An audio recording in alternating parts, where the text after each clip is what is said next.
12,460 शिक्षक भर्ती के समस्त साथियों का स्वागत है आपके अपने YouTube channel MKS teaching point में। साथियों, एक महत्वपूर्ण आदेश जारी हो चुका है। इस आदेश का विस्तृत अपडेट आपको अवगत कराएंगे, जो आपकी भर्ती प्रक्रिया, स्कूल आवंटन और तमाम मुद्दों को लेकर के क्या कुछ महत्वपूर्ण निष्कर्ष लेकर के आ रहा है। तो निवेदन रहेगा, वीडियो को शेयर कीजिएगा और चैनल को जरूर सब्सक्राइब कीजिएगा। सर्वप्रथम साथियों, इस याचिका का हम जिक्र कर लें तो इसकी सुनवाई जो हुई थी, ये आपकी सुनवाई 17 मई को हुई। साथियों, बात कर लें सुनवाई कोर्ट नंबर 8 में और सीरियल नंबर 21 पर हुई। साथियों, जिसके हम याचिका का जिक्र कर रहे हैं, इसका स्पेशल लीव पिटीशन यानी SLP नंबर जो है 17/043/2024 था। साथियों, अगर हम बात कर लें इस याचिका के परपेच में, तो यहाँ पर आपको दिखेगा 31/10/2023 स्पेशल अपील 619/2018 में जो आपका एक महत्वपूर्ण जजमेंट हाई कोर्ट के माध्यम से पास किया गया था, उस आदेश को यहाँ पर चैलेंज किया गया है। अब साथियों, हम बात कर लें इस याचिका का, तो आप सभी को पता है 31/10/2023 का जो हाई कोर्ट डबल बेंच का जो फैसला है, उसी के बिहार पर जो है आपके 12,460 शिक्षक भर्ती के 6,470 पदों की जो है भर्ती प्रक्रिया आगे बढ़ाई गई, जिसमें 2 काउंसलिंग में जो है 5800 प्लस जो है आवेदकों का चयन सुनिश्चित हुआ है, जिनको लेकर के 15 मई की सुनवाई में कोर्ट ने जो है परमिशन दे दी है कि उनका जो है कार्यभार ग्रहण कराया जाए, उनको विद्यालय आवंटित किया जाए। अब साथियों, अगर इस याचिका का जिक्र कर लें तो याचिका थी Ajit Singh Yadav and other sources state of UP and others की। साथियों, यहाँ पर अगर आप देखेंगे तो ये महत्वपूर्ण याचिका इसलिए है क्योंकि 15 तारीख को इसी सेम बेंच से ही कहीं ना कहीं सुनवाई के बाद 9 और 15 तारीख की सुनवाई के बाद एक ही निष्कर्ष निकला था कि जो चयनित हो चुके हैं उनके स्कूल आवंटन की जो प्रक्रिया अभी तक रुकी हुई है, क्योंकि 8 जनवरी को सुनवाई के बाद स्टेटस को का आदेश आया था। स्टेटस को के आदेश के प्रभाव के कारण जो है लगातार सुनवाइयां भी हुई। इसके बाद 11 मार्च की सुनवाई हुई, अप्रैल की सुनवाई हुई और उसके बाद मई में 2 सुनवाई, यानी चौथी सुनवाई में एक निष्कर्ष निकला जिसमें चयनितों के स्कूल आवंटन का आदेश जो है कोर्ट से आया। आज साथियों, ये याचिका उसी बेंच में लगी जिस बेंच से ये आदेश आया, यानी 15 जो है मई को जिस बेंच ने ये आदेश किया कि जिनका चयन हुआ है, जिनको नियुक्ति पत्र दे दिया गया है, उनका स्कूल आवंटन किया जाए, यानी जस्टिस JK महेश्वरी और जस्टिस संजय कौल सर की बेंच का ये फैसला निकल कर आ चुका है। इसी जो है सुनवाई के बाद हमने आपको अवगत कराया था, वो भी चीज़ें कहीं ना कहीं यहाँ पर महत्वपूर्ण है। अगर साथियों हम बात कर लें यहाँ पर एडवोकेट पैनल की, तो RK सिंह यहाँ पर एडवोकेट दिखेंगे, यहाँ पर कोई सीनियर एडवोकेट आपको नहीं दिखेगा। लेकिन साथियों, यहाँ पर अगर आप देखेंगे तो आगे बढ़ेंगे तो सुनवाई में क्या क्या चीज़ें हुई। एक तो जो है परमिशन जो है स्पेशल लीव पिटीशन के लिए ग्रांट की दी गई है। दूसरी बात, जो कहीं ना कहीं देरी हुई उस पर भी कहीं ना कहीं स्पष्ट तौर पर उसे भी कहीं ना कहीं स्वीकार किया गया।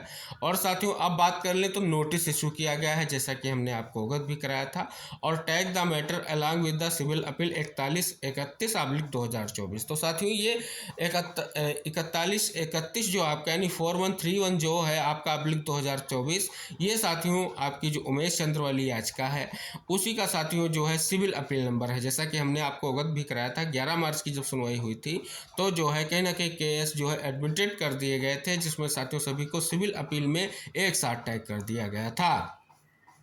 अब साथियों, उसी में याचिका टैग हो चुकी है। अगर साथियों उसमें बात कर लें तो उमेश चंद वाली याचिका में साथियों अब धीरे धीरे जो है कहीं ना कहीं केसों की संख्या अगर देखें तो इसके अलावा आप सभी की एक रवि कुमार की याचिका है, उसके अलावा आप सभी को पता अर्चना राय की याचिका, फिर साथियों रूप सिंह की याचिका, अक्षय कुमार की याचिका के बाद ये अगली याचिका जो टैग हुई है वो आप सभी की ये याचिका टैग हो चुकी है। और साथियों, अगर बात कर ले इस याचिका के जो है कहीं ना कहीं सिमिलरिटी की, तो ये अर्चना राय की, रूप सिंह की, अक्षय कुमार की, और चौथी याचिका ऐसी है जो कहीं ना कहीं सिमिलरिटी थी, तो साथियों इस वजह से कहीं ना कहीं ये उसी में टैग हो गया। अब साथियों, जब नेक्स्ट सुनवाई आपके इस जो है मामले की होगी, जो 28 अगस्त कोर्ट ने निर्धारित की है, तो तभी इस मामले की सुनवाई की स्थिति क्लियर होगी। तो साथियों, ये स्पष्ट हो गया कि जो आप सभी लोगों की सुनवाई हुई थी उसका जो है ये आदेश आ चुका है 17 मई की सुनवाई का, जिसमें स्पष्ट तौर पर आप सभी को पता है क्या प्रयास था।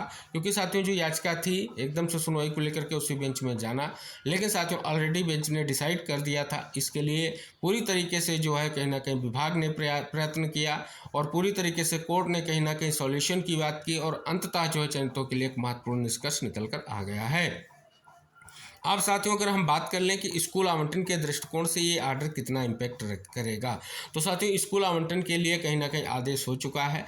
और स्कूल आवंटन के लिए कहीं ना कहीं हमने कल के वीडियो में भी डिस्कस किया है कि 15 जून जो है एकेडमिक सेशन, जो शैक्षणिक सत्र है वो 15 जून से स्टार्ट हो रहा है। और उससे पहले जो चयनित हुए हैं 2 काउंसलिंग में, उनको जो है नियुक्ति पत्र दिया गया है, उनका जो है कहीं ना कहीं स्कूल आवंटन होगा। इसके लिए आप सभी के लिए जल्द ही विभागीय आदेश का जो है इंतजार किया जा रहा है। सभी बीएसए के माध्यम से किया जा रहा है। सभी चयनित कर रहे हैं कि विभागीय आदेश आने के तुरंत बाद जो है कार्यभार ग्रहण की जो भी प्रक्रिया है उसे पूर्ण कराया जाएगा। तो साथियों इस याचिका की सुनवाई के बाद आप सभी के सामने ये आदेश निकल कर आ गया है। अब साथियों बात कर ले 15 तारीख की सुनवाई के बाद एक और आदेश हमने आपसे जिक्र किया था, वो था साथियों हाईकोर्ट का आदेश, जिसमें हमने आपको अवगत कराया था कि उस याचिका को भी कहीं ना कहीं अब आगे सुनवाई के लिए बढ़ा दिया गया है। और उसमें कहीं ना कहीं स्पष्ट तौर पर इसी याचिका का जिक्र किया गया है। तो साथियों इस प्रकार से ये जो सुप्रीम कोर्ट का आदेश आया है पूर्णतः जो है कहीं ना कहीं आप सभी को पता है चयनितों के लिए अब स्कूल आवंटन की स्थिति बिल्कुल क्लियर हो गई है। किसी भी तरीके से अब किसी भी स्थिति ऐसी नहीं है जिसके जो है स्थिति को देखते हुए उनके स्कूल आवंटन पर कोई भी स्थिति अस्पष्ट हो, क्योंकि साथियों कोर्ट ने उनको परमिशन दे दी है और कोर्ट ने आदेश दे दिया है। तो सीधा सा अर्थ यही है कि उसके लिए अब विभाग की तरफ से आदेश जारी करते हुए जल्द से जल्द उनका स्कूल आवंटन का जो है प्रोसेस कंप्लीट किया जाएगा, ये स्थिति स्पष्ट हो रही है। तो साथियों ये आप सभी लोगों के सामने आदेश आ चुका है। अब साथियों सभी को पता है इन सभी याचिकाओं में उन सभी महत्वपूर्ण तथ्यों का जिक्र किया गया है बार बार, जो कहीं ना कहीं भर्ती को लेकर के थे। और साथियों उनके बारे में 9 तारीख की अगर सुनवाई की हम बात कर लें तो भर्ती का जो पूरा प्रोसेस था उसे कहीं ना कहीं कोर्ट के सामने रखा गया। क्योंकि अगर हम साथियों बात कर लें तो एसजी मैम का पूरा जो है कहीं ना कहीं चयनितों के लिए दृष्टिकोण था कि किसी तरीके से उनका जो पहले से दिया गया क्लेरिफिकेशन आवेदन है उसको स्वीकार करते हुए चयनितों का स्कूल आवंटन किया जाए। हालांकि साथियों सारी चीज़ें कोर्ट में पहले ही स्पष्ट कर दी गई थी। जो भर्ती को लेकर के आप सभी को पता है स्पष्ट तौर पर सारी चीज़ें थी उनको कोर्ट के सामने क्लेरिफाई कर दिया गया है। अब vacant post district wise clarify हो चुका है, कटाव भी हो चुका है, किस डिस्ट्रिक्ट में नए अभ्यर्थियों का चयन हुआ है वो भी सारी चीज़ें स्पष्ट हो चुकी हैं। यानी भर्ती के प्रोसेस को कहीं ना कहीं स्पष्ट तौर पर विभाग की तरफ से बिल्कुल क्लियर कर दिया गया है। जो वैकेंट पोस्ट है उस पर साथियों आप सभी को पता है सुप्रीम कोर्ट की नेक्स्ट हियरिंग पर जो भी निष्कर्ष निकल कर आएगा वो महत्वपूर्ण रहेगा। तो साथियों इस प्रकार से जो आदेश की कॉपी ये थी जिसका इंतजार किया जा रहा था कि आखिर जो सुप्रीम कोर्ट में आदेश के बाद जो ये सुनवाई लगी हुई थी आखिर उसका क्या निष्कर्ष निकल कर आया है। तो साथियों ये निष्कर्ष निकल कर आया है। तो साथियों ये 2 महत्वपूर्ण सुनवाइयाँ हुई थी। एक तो हमने हाईकोर्ट के फैसले के बारे में ऑलरेडी वीडियो के माध्यम से जिक्र किया है, आप जाएंगे देखेंगे, उसमें हमने सारी चीज़ें आपको इंगित कराई हैं।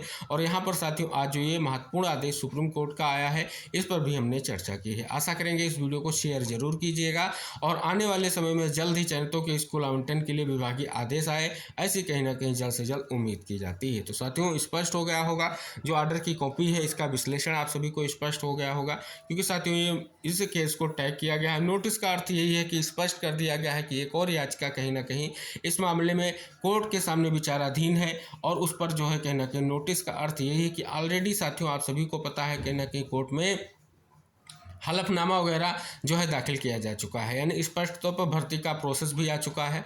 और साथियों आप सभी के द्वारा जो एडवोकेट पैनल था उसने कहीं ना कहीं स्पष्ट तौर पर कोर्ट के सामने सभी तथ्यों को रखा, क्या भर्ती है, किस प्रकार से प्रोसेस हुआ है। तो साथियों कोर्ट के सामने सारी चीज़ें आ चुकी हैं।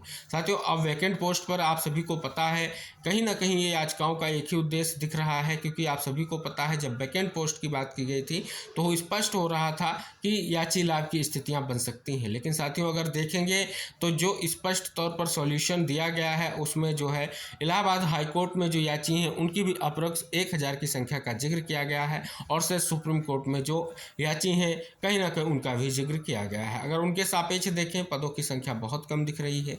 अब साथियों उसके लिए जितने भी साथी इंतजार कर रहे हैं क्या थर्ड काउंसलिंग होगी कि कुछ महत्वपूर्ण निष्कर्ष और निकल कर आएगा, तो आप सभी को वेट करना होगा, क्योंकि साथियों अभी जो है कहीं ना कहीं स्कूल आवंटन का आदेश हुआ है। स्कूल आवंटन के बाद साथियों आप सभी को पता है कि आखिरी जो स्थितियां हैं वो बहुत ही महत्वपूर्ण है, क्योंकि साथियों जो वर्तमान में स्कूल आवंटन का आदेश दिया गया है वो कहीं ना कहीं सब्जेक्ट टू फाइनल आउटकम रखा गया है। जो याचिका पेंडिंग है सुनवाई को लेकर के, उसमें जो भी अंतिम निर्णय होगा कहीं ना कहीं उसके अधीन ये महत्वपूर्ण नियुक्तियां होने जा रही हैं। तो इस प्रकार से स्पष्ट हो रहा है कि साथियों आने वाली जो सुनवाई होगी वैकेंट पोस्ट के साथ साथ 12,460 शिक्षक भर्ती के लिए महत्वपूर्ण होगी। तो साथियों ये कुछ महत्वपूर्ण निष्कर्ष था जो इस याचिका का ऑर्डर था उसके बारे में हमने आपको इंगित कराया है। और शेष सूचनाओं के लिए साथियों लगातार हमारे चैनल पर बने रहें।